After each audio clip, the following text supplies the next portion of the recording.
welcome to another episode of Must Reads, where I share with you some of the books and materials that I'm feeding on so that you can get your hands on them and that they can be just as much of a benefit to you as it is to me. I am an avid reader. Your life is going to be the sum total of the people that are around you and the books you read. I'm sure you've heard that quote. I'm telling you that it's true. And if you say I don't like reading, well, get the audiobooks, because now there's Audible out there, which is actually an amazing tool that you can use too. Your education and furthering your education is a must-have. If you're going to spend time glued to a television, it should at least be educational. Take time to read, get audiobooks, get educated, learn everything you can about where it is that you want to go so you can live the life that you want to live. So this book today that I'm going to talk about is a phenomenal book. I'm actually still reading it. I'm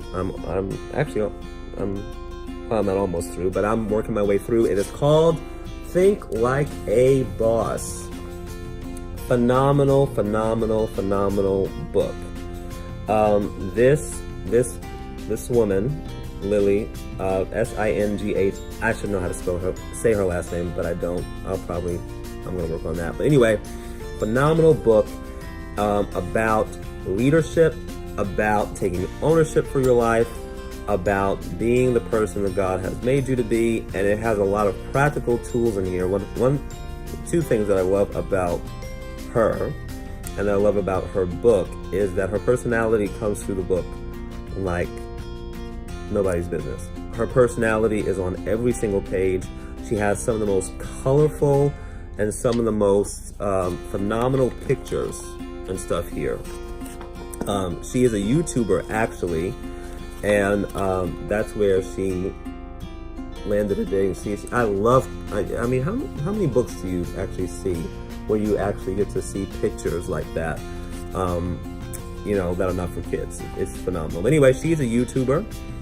She's Indian American. She's Indian, as you can tell.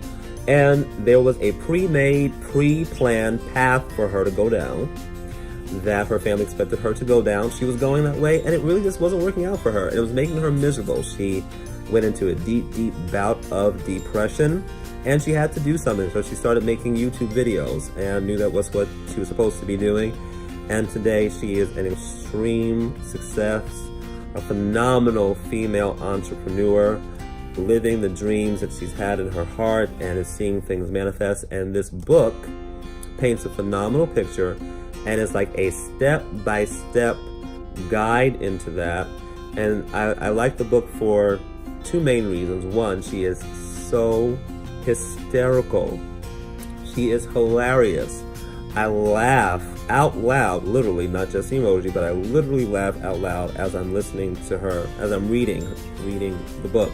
And it's like I'm actually hearing her, so she's absolutely hysterical. One. Two, she combines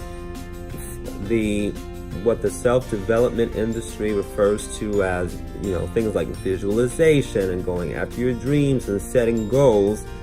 She marries that with practical tips. And one of my most favorite quotes from her book thus far is, "The universe respects the law of attraction." If you know about The Secret, you've heard about the law of attraction. It's all biblical. The Bible knew that. It was all in the Bible like thousands of years before. People were just coming to the realization that, hey, what the Bible says is true, and as a man thinks in his heart, so is he. The Bible is right. Go figure. But if you have heard about The Secret and the law of attraction, what you think about, meditate, and talk about is what you bring into your life. That is an undeniable principle. It is a true principle. It is something that we're going to be getting into. As you say, on this channel, we're going to be talking about a lot of those things. But in her book, she made the statement, "The universe respects the law of attraction, but it respects the hustle more." Meaning you can visualize, you can picture, you can imagine, you can fantasize, you can make affirmations, you can do all those things. But if you don't put the work, the effort into investing in the courses, into making the phone calls, sending the emails, writing the book, you can have all the affirmations you want and visualize you being a best-selling author. But if you never get around to actually writing the book, it's never going to happen. And she has a lot of tips like that in her book that are very practical. It forces you to confront your issues.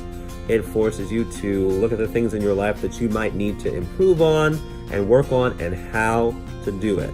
If you are in leadership, if you are not in leadership capacity and know you're supposed to be, if you know you're supposed to start a business, if you're en route to a startup, this is a phenomenal practical book that you can take along with you that will lighten up your day. It's very lighthearted, but also very informational and very, very practical. So again, the name of this book is Think Like a Boss. There will be a link in the description below so that it can link you to that book. I encourage you to get it. It will set the tone for your year, and I believe it's a must-have companion to anyone that's going to be, like she refers to, a boss in whatever sphere of influence you're given. So, get the book.